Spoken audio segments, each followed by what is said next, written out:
Os princípios do novo idioma. Novo idioma era a língua oficial da Oceania e foi criada para atender às necessidades ideológicas do Socking, ou socialismo inglês. Em 1984, ainda não havia ninguém que usasse o novo idioma como única forma de comunicação, oralmente ou por escrito. Os principais artigos do Times eram redigidos nele, mas tratava-se de uma proeza ao alcance apenas de um especialista. Esperava-se que o novo idioma finalmente suplantasse o velho idioma, ou deveríamos dizer, inglês padrão, por volta do ano 2050. Enquanto isso, ele ganharia cada vez mais terreno, com todos os membros do partido tendendo a usar cada vez mais as palavras e a gramática do novo idioma em suas comunicações do dia a dia. A versão em uso em 1984 e incluída na nona e na 10ª edições do Dicionário de Novo Idioma era provisória e continha muitas palavras supérfluas e formações arcaicas que seriam excluídas mais tarde. Aqui nós trataremos da 11ª edição do dicionário, a versão final e aperfeiçoada. O propósito do novo idioma não era apenas fornecer um meio de expressão para a visão de mundo e os hábitos mentais adequados aos devotos do Socking, e sim bloquear todos os outros modos de pensamento. A intenção era, quando o novo idioma fosse adotado de uma vez por todas e o velho idioma caísse no ostracismo, tornar um pensamento herético, ou seja, que divergisse dos princípios do Socking, literalmente impensável, pelo menos na medida em que o pensar depende das palavras. Seu vocabulário foi construído de modo a dar uma expressão exata e, com frequência, muito sutil a todos os significados que um membro do partido poderia querer expressar adequadamente, ao mesmo tempo em que excluía todos os outros sentidos e a possibilidade de se chegar a eles por meios indiretos. Em parte, isso foi feito pela criação de novas palavras, mas principalmente pela eliminação de palavras indesejáveis e por tirar das que restassem os significados inortodoxos e, tanto quanto possível, todos os significados secundários. Para dar um único exemplo, a palavra livre existia em novo idioma, mas só poderia ser aplicada a afirmações como: o cão está livre de pulgas, ou esse campo está livre de pragas. Não poderia ser usada no velho sentido de politicamente livre ou intelectualmente livre, uma vez que a liberdade política e a liberdade intelectual já não existiam nem mesmo como conceitos e, portanto, não tinham nomes. Em uma perspectiva à parte da supressão das palavras definitivamente heréticas, a redução do vocabulário era considerada um objetivo em si mesmo, e nenhuma palavra que pudesse ser dispensada deveria sobreviver. O novo idioma foi planejado não para ampliar, mas para diminuir o alcance do pensamento, e esse objetivo foi indiretamente ajudado pela redução ao máximo das palavras alternativas. O novo idioma foi fundado sobre a língua inglesa tal como a conhecemos hoje. No entanto, muitas frases em novo idioma, mesmo as que não contêm palavras inventadas, mal seriam inteligíveis a um falante de inglês dos nossos tempos. As palavras em novo idioma foram divididas em 3 classes distintas, conhecidas como vocabulário A, vocabulário B, também conhecido como palavras compostas, e vocabulário C. É mais simples discutir cada classe em separado, mas as peculiaridades gramaticais da língua podem ser tratadas na seção dedicada ao vocabulário A, já que as mesmas regras se aplicam às 3 categorias. Vocabulário A. O vocabulário A consistia das palavras necessárias aos assuntos cotidianos, para coisas como comer, beber, trabalhar, vestir-se, subir e descer escadas, dirigir veículos, jardinar, cozinhar e outras do tipo. Foi composto quase inteiramente de palavras já conhecidas, como impacto, corrida, cachorro, árvore, açúcar, casa, campo, mas, em comparação ao vocabulário inglês atual, a quantidade era extremamente pequena, ao mesmo tempo em que os significados eram definidos como muitíssimo mais rigidez. Todas as ambiguidades e nuances de significado foram expurgadas. Na máxima medida possível, uma palavra dessa classe em novo idioma era apenas a articulação de um som que expressava um conceito claramente compreendido. Teria sido impossível usar o vocabulário A com finalidades literárias ou para algum debate político ou filosófico. A intenção era expressar pensamentos simples e úteis, em geral incluindo objetos concretos ou ações físicas. A gramática do novo idioma tinha 2 particularidades dignas de nota. A primeira era um intercâmbio quase absoluto entre diferentes partes do discurso. Qualquer palavra da língua, em princípio, isso se aplicava até a palavras abstratas, como se ou quando.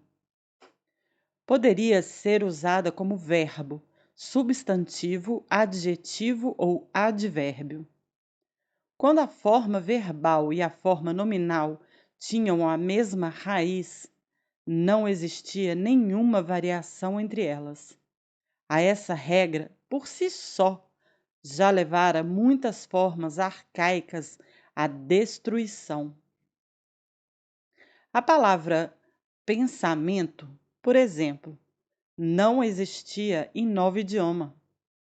Seu lugar foi ocupado por pense, que cumpria a função tanto de substantivo quanto de verbo. Nenhum princípio etimológico foi seguido. Em alguns casos, o que era escolhido para ficar era o substantivo. Em outros casos, o verbo. Mesmo quando um substantivo e um verbo com significado correlato não eram etimologicamente conectados, ou um ou outro era com frequência suprimido. Não existia, por exemplo, a palavra corte, sendo seu sentido suficientemente abrangido pelo substantivo verbo faca. Os adjetivos eram formados pelo acréscimo do sufixo ante ao substantivo verbo e os advérbios pelo acréscimo de mente. Assim, por exemplo, rapidamente significava veloz e rapidamente significava depressa. Certos adjetivos que temos hoje em dia, como bom, forte, grande, preto e macio, foram preservados, mas a quantidade total era muito pequena. Havia pouca necessidade deles, uma vez que qualquer significado adjetivo poderia ser obtido pelo acréscimo de ante a um substantivo verbo. Nenhum dos advérbios que existem atualmente foi mantido, exceto os que terminam em mente, porque essa terminação é invariável. A palavra bem, por exemplo, foi substituída por bommente. Além disso, qualquer palavra, e isso mais uma vez se aplicava, por princípio, a qualquer palavra da língua, poderia ser negativada pelo acréscimo do prefixo des, ou reforçada pelo prefixo mais, ou, para uma ênfase ainda maior, duplo mais. Assim, por exemplo, desfrio significava quente. Mais frio e duplo mais frio significavam, respectivamente, muito frio e superlativamente frio. Também era possível, como no inglês atual, modificar o significado de quase toda palavra pela prefixação de preposições como pré, pós, pró, contra, etc. Por meio desses métodos, descobriu-se ser possível diminuir muito o vocabulário. Dada, por exemplo, a palavra bom, não havia necessidade da palavra mal, já que o significado desejado era igualmente expresso, e de fato até melhor, por desbom. Em qualquer caso em que duas palavras formassem um par natural de opostos, a única coisa necessária era resolver qual delas suprimir. Escuridão, por exemplo, poderia ser substituída por desluz ou luz. Poderia ceder lugar à desescuridão, conforme a preferência. A segunda marca distinta da gramática do novo idioma era sua regularidade, a não ser pelas poucas execuções que mencionaremos a seguir. Todas as flexões seguiam as mesmas regras. Assim, todos os verbos no pretérito e no particípio passado tinham a mesma terminação, em aram. O pretérito de comer era comaram, o de partir era partaram, e assim por diante, abrangendo a totalidade da língua, tendo sido abolidas todas as formas como beberam, dormiram e compuseram. Todos os plurais eram formados pela adição de s ou de s, conforme o caso. Os plurais de pincel, homem e ação eram pincéus, homines e açãos. Os adjetivos comparativos eram invariavelmente formados pelo acréscimo de mais e menos. e as formas irregulares como maior, menor, melhor, pior e as terminações em íssimo foram eliminadas. As únicas classes de palavras que ainda podiam ser flexionadas de forma irregular eram os pronomes relativos e demonstrativos e os verbos auxiliares. Todos eles seguiam a regra antiga, exceto quem, que foi excluído por ser desnecessário, e poder, poderia, pois seu uso era abrangido por dever, deveria. Existia também irregularidades na formação de palavras que surgiram por causa da necessidade de um discurso fácil e rápido. Uma palavra que fosse difícil de pronunciar ou que adquirisse um sentido ambíguo quando escutada, era logo considerada uma palavra ruim. Ocasionalmente, portanto, em nome da euforia, letras extras eram inseridas em uma palavra ou a forma antiga era preservada. Mas essa necessidade ocorreria principalmente em relação ao vocabulário B. A razão pela qual se dava tanta importância à facilidade de pronúncia será explicada adiante nesse artigo. Vocabulário B. O vocabulário B consistia de palavras deliberadamente formadas por razões políticas, ou seja, que não apenas tinham uma implicação política em todos os casos, mas cuja intenção era impor sobre a pessoa que as empregava a atitude mental desejada. Sem uma compreensão completa dos princípios do Socking, era difícil usar essas palavras corretamente. Em alguns casos, elas podiam ser traduzidas para o velho idioma ou mesmo para palavras retiradas do vocabulário A. Mas isso, em geral, existia uma longa paráfrase e sempre resultava em certa perda de harmonia. As palavras B eram um tipo de taquigrafia verbal que frequentemente englobava um amplo escopo de ideias em umas poucas sílabas, ao mesmo tempo mais exatas e mais forçadas do que a língua corrente. As palavras B eram em todos os casos palavras compostas. Consistiam de duas ou mais palavras ou sílabas, aglutinadas de forma a serem facilmente pronunciadas.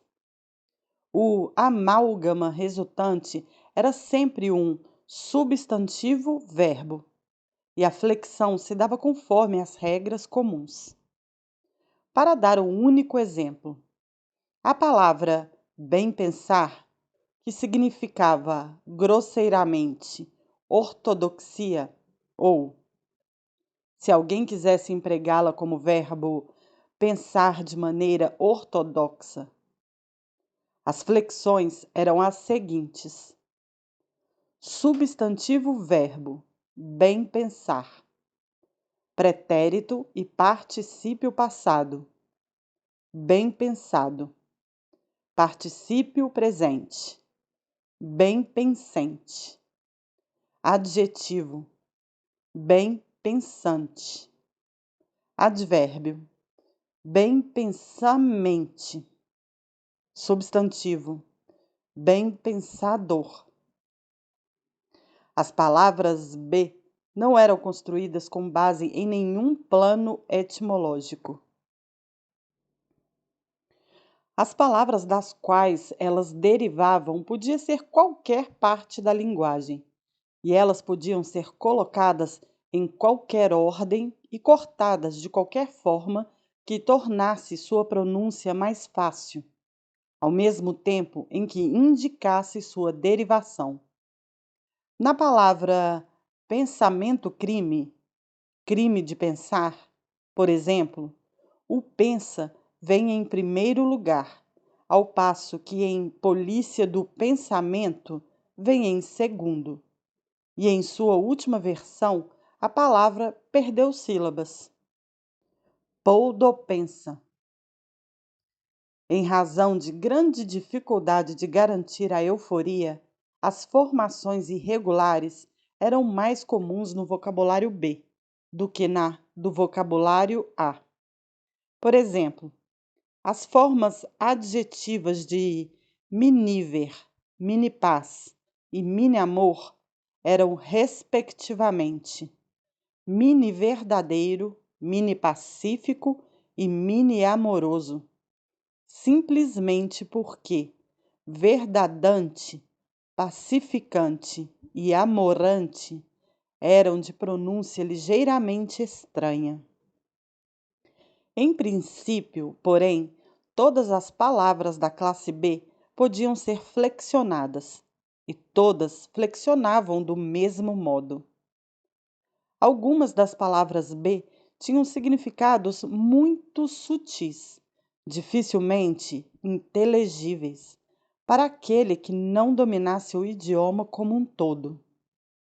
Vejamos como exemplo uma frase típica de um artigo de destaque do Times, como pensantigos destocaâmago socking.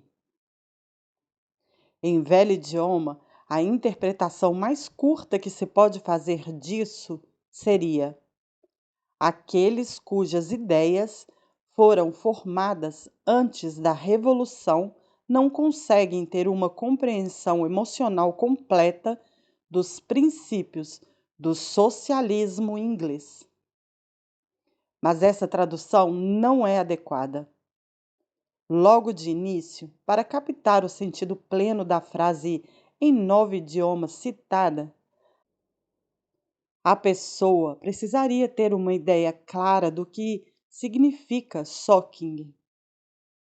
Além disso, apenas alguém familiarizado com o shocking conseguiria apreciar totalmente a força da palavra toca-âmago, que implicava uma aceitação cega e entusiasmada difícil de imaginar hoje em dia, ou da palavra pensantigo, que estava intrinsecamente misturada à ideia de maldade e decadência. Mas a função específica de certas palavras em novo idioma, dentre as quais pensantigo, não era tanto expressar significados, mas antes destruí-los. Essas palavras, necessariamente poucas, haviam tido seus significados ampliados até o ponto de conter em si grupos enormes de palavras, que então, estando suficientemente cobertas por um termo único e abrangente, poderiam ser riscadas e esquecidas. A maior dificuldade enfrentada pelos compiladores do dicionário de novo idioma não era inventar novas palavras, e sim, depois de criá-las, garantir que elas significassem o que eles pretendiam, ou seja, definir quais grupos de palavras eles estavam cancelando por meio daquelas invenções. Conforme já vimos no caso da palavra livre, palavras que no passado haviam tido um significado herético eram algumas vezes mantidas, em nome da conveniência, mas sem os significados indesejados. Incontáveis outras palavras, como honra, justiça, moralidade, internacionalismo, democracia, ciência e religião, tinham simplesmente deixado de existir. Algumas palavras funcionavam como cobertores e as acobertavam, abolindo-as. Todas as palavras que se agrupavam ao redor dos conceitos de liberdade e igualdade, por exemplo, estavam contidas na palavra única: pensamento-crime, enquanto todas as palavras que se agrupavam ao redor dos conceitos de objetividade e racionalismo foram contidas na palavra única pensantigo. Mais precisão do que isso teria sido perigoso. O que se exigia de um membro do partido era uma perspectiva parecida com a do antigo hebreu, que sabia, sem saber muito mais do que isso, que todas as nações, exceto a sua, adoravam falsos deuses. Ele não precisava saber como esses deuses eram chamados: Baal, Osíris, Moloque, Astarte e assim por diante. Provavelmente, quanto menos soubesse sobre eles, melhor para sua própria ortodoxia. Ele conhecia Jeová e os seus mandamentos. Sabia, portanto, que todos os deuses com outros nomes ou outros atributos eram falsos. Quase da mesma forma, o membro do partido entendia a conduta correta e, em termos extremamente vagos e gerais, sabia que tipo de afastamento dela era possível. Sua vida sexual, por exemplo, era inteiramente regulada por duas palavras em 9 idiomas: sexo-crime, imoralidade sexual, e sexo bom, castidade. Sexo-crime cobria rigorosamente todos os desvios. Incluía fornicação, adultério, homossexualidade e outras perversões. E, fora isso, também o intercurso comum praticado apenas por si mesmo. Não havia necessidade de enumerá-los separadamente, uma vez que todos eram igualmente condenáveis e, em princípio, puníveis com a morte.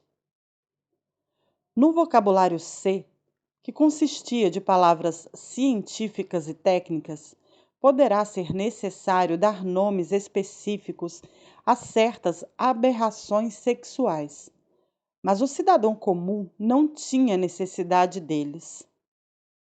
Sabia o que significava sexo bom, ou seja, intercurso normal entre homem e mulher, com o propósito único de gerar filhos e sem prazer físico por parte da mulher.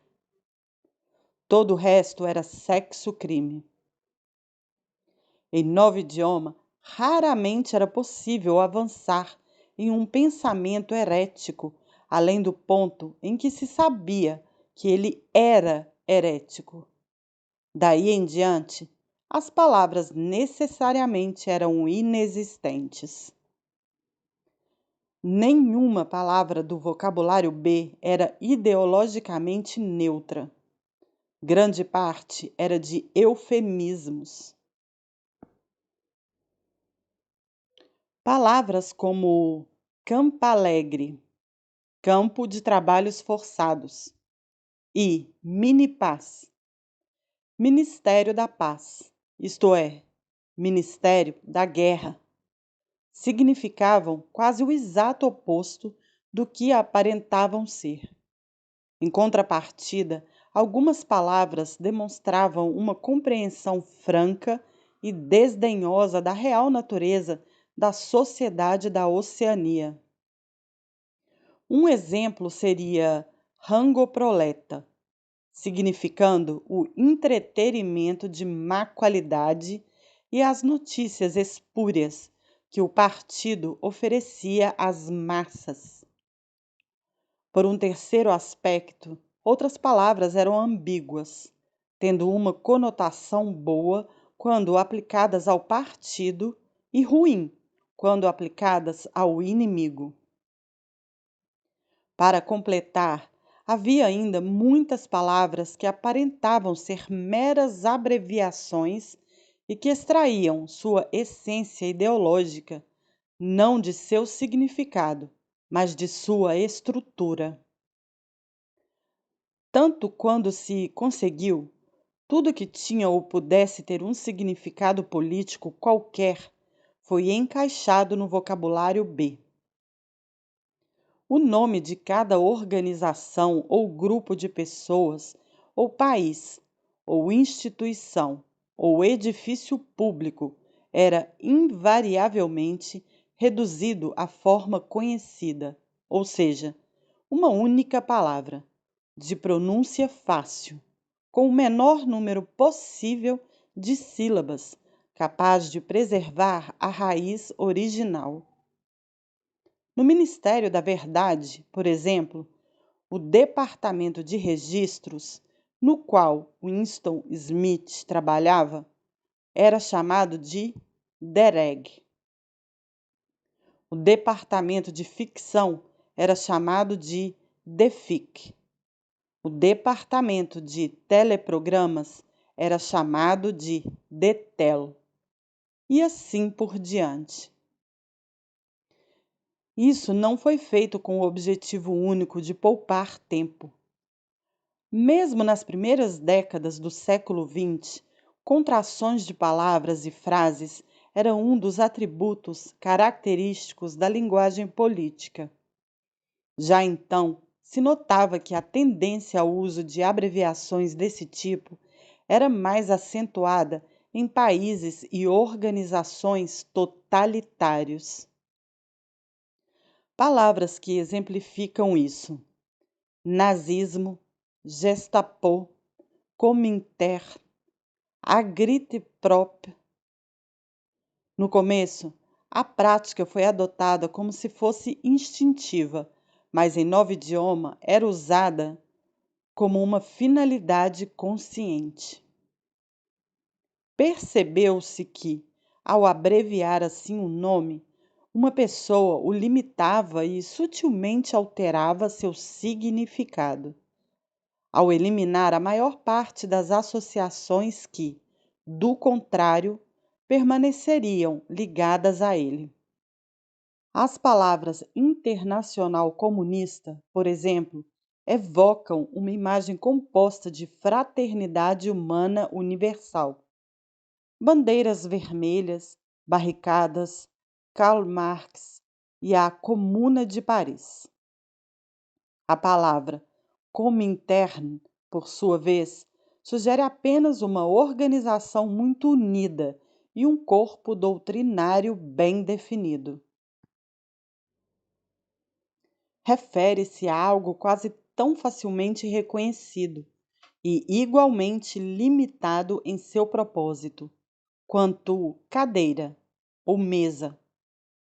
Comintern é uma palavra que pode ser verbalizada quase sem reflexão prévia, ao passo que internacional comunista é uma construção sobre a qual se deve pensar, mesmo que só por um momento. Do mesmo modo, as associações chamadas por uma palavra como miniver são menos numerosas e mais controláveis do que aquelas chamadas por palavras como Ministério da Verdade.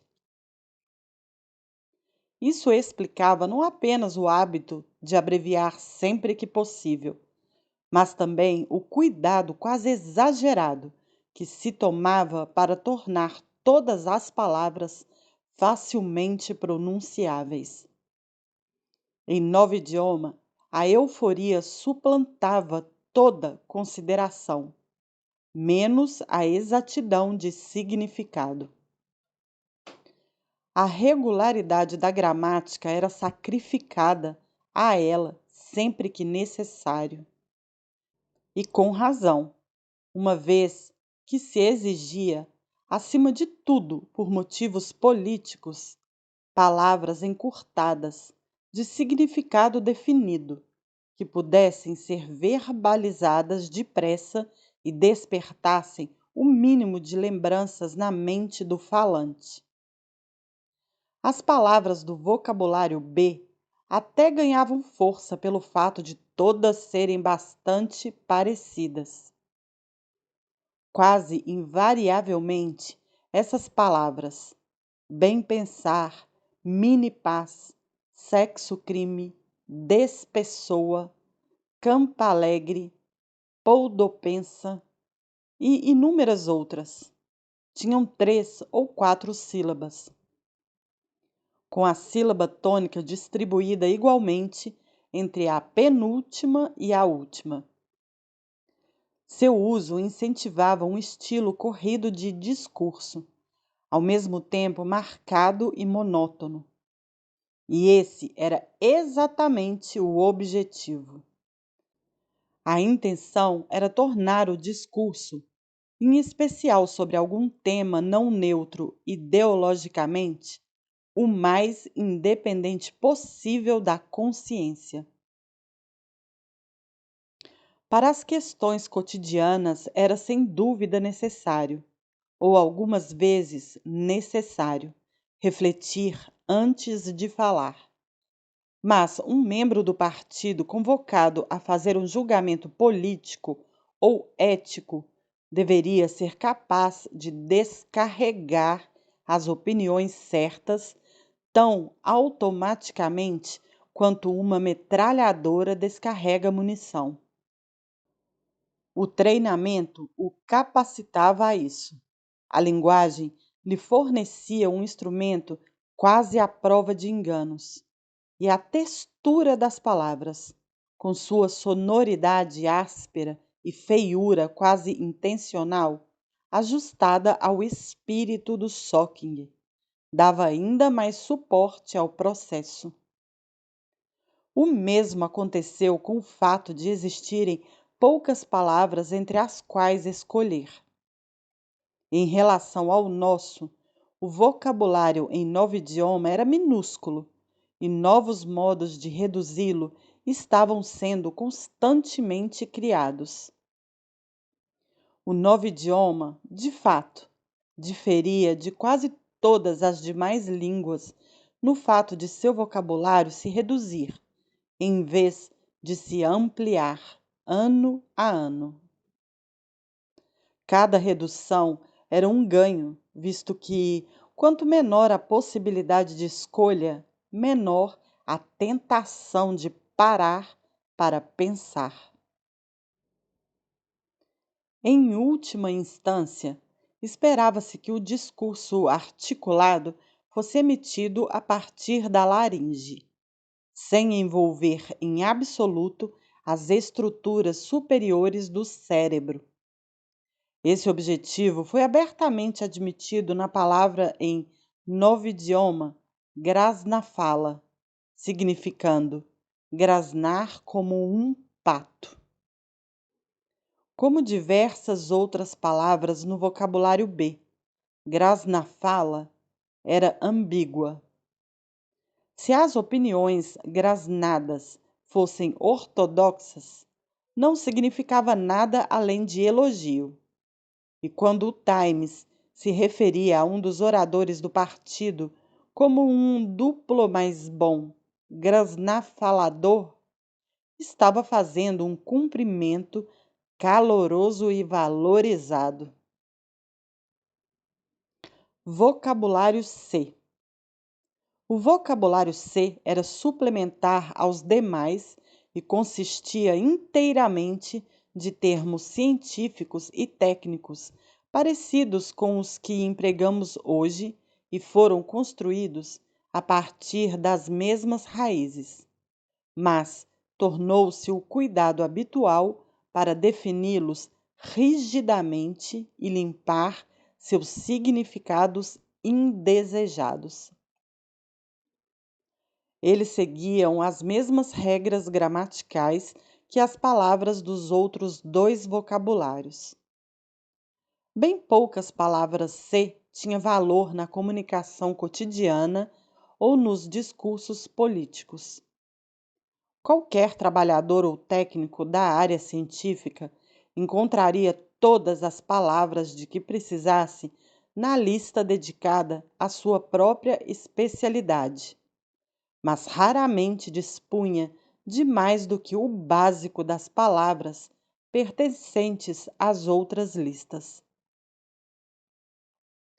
Poucas eram comuns às 3 listas, e, fora de cada área, não havia vocabulário geral para expressar o papel da ciência como um hábito da mente ou como um método de pensamento. Na verdade, não existia uma palavra para ciência. Qualquer significado que ela pudesse, porventura, ter, já estava incluído na palavra Socking. Com base no que acabamos de expor, veremos a seguir que, em novo idioma, acima de um nível muito básico, expressar uma opinião inortodoxa era quase impossível. Claro que era possível verbalizar heresias de um tipo bastante primário, como uma blasfêmia. Por exemplo, teria sido possível dizer: o grande irmão é desbom. Essa afirmação, que para um ouvido ortodoxo transmitia somente um absurdo, não poderia ser sustentada pela argumentação racional, porque as palavras necessárias não estavam disponíveis. Ideias contrárias ao Socking só podiam ser cogitadas de forma vaga, indefinida e nomeadas em termos muito amplos, aglutinados, que censuravam grupos inteiros de heresias sem defini-las ao fazer isso.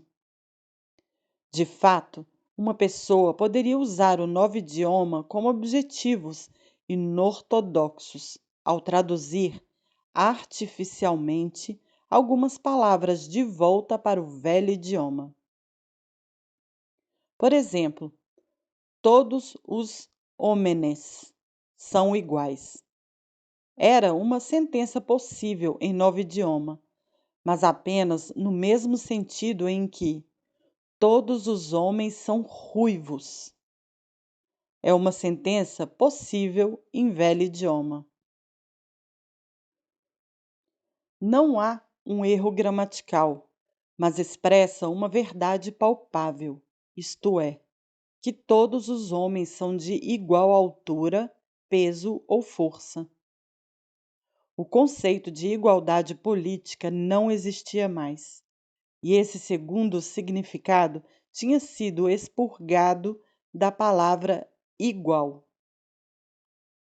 Em 1984, quando o velho idioma ainda era o meio comum de comunicação, existia, teoricamente, o risco de que, ao usar palavras em novo idioma, uma pessoa se lembrasse de suas acepções originais.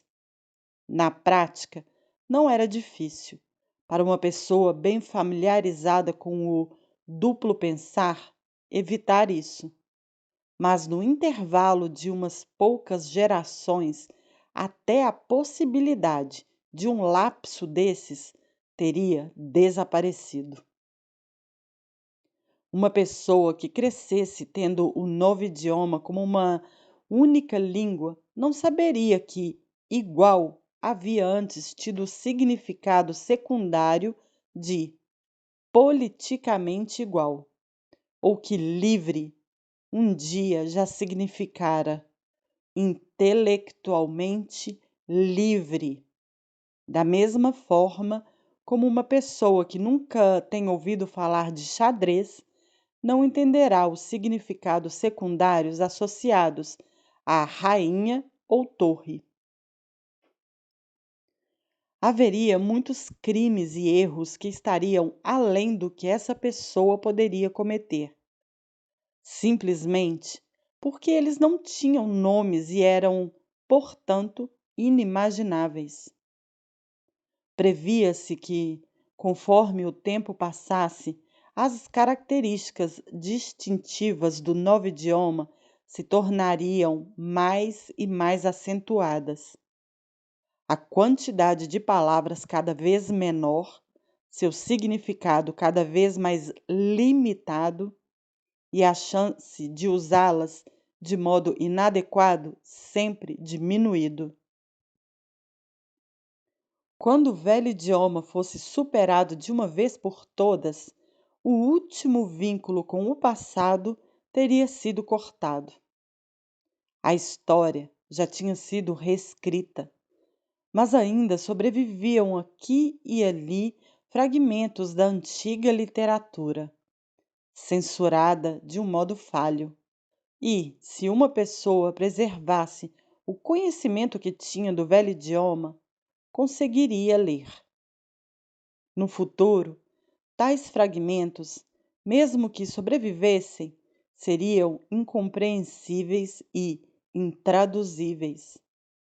Era impossível traduzir qualquer trecho de velho idioma em novo idioma, a menos que ele ou fizesse referência a um processo técnico ou abordasse uma ação cotidiana muito simples, ou se já fosse ortodoxo.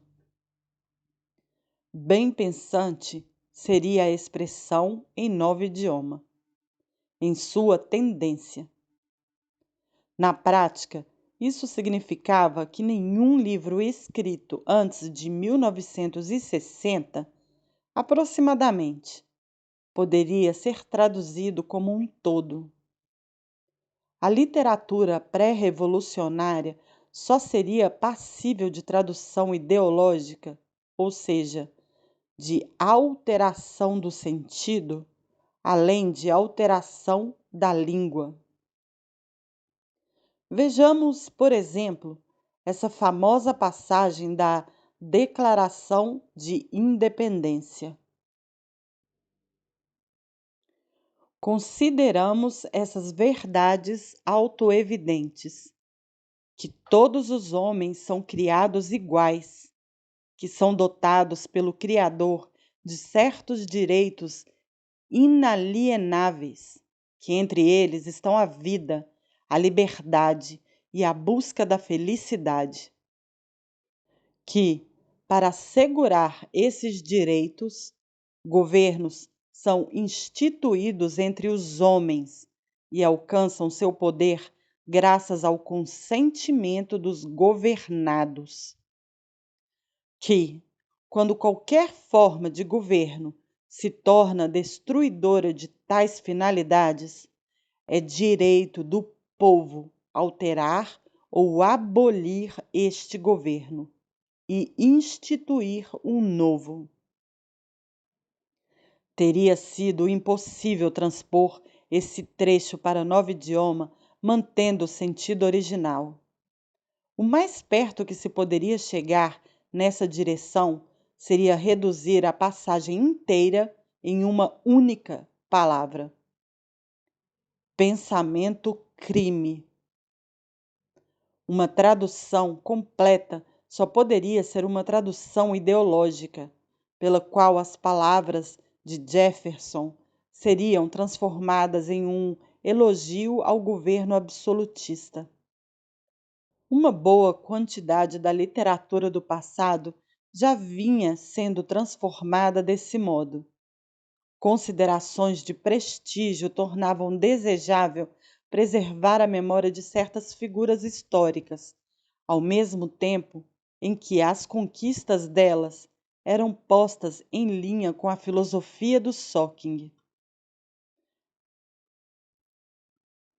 Assim, vários escritores, como Shakespeare, Milton, Swift, Byron, Dickens e alguns outros estavam em processo de tradução.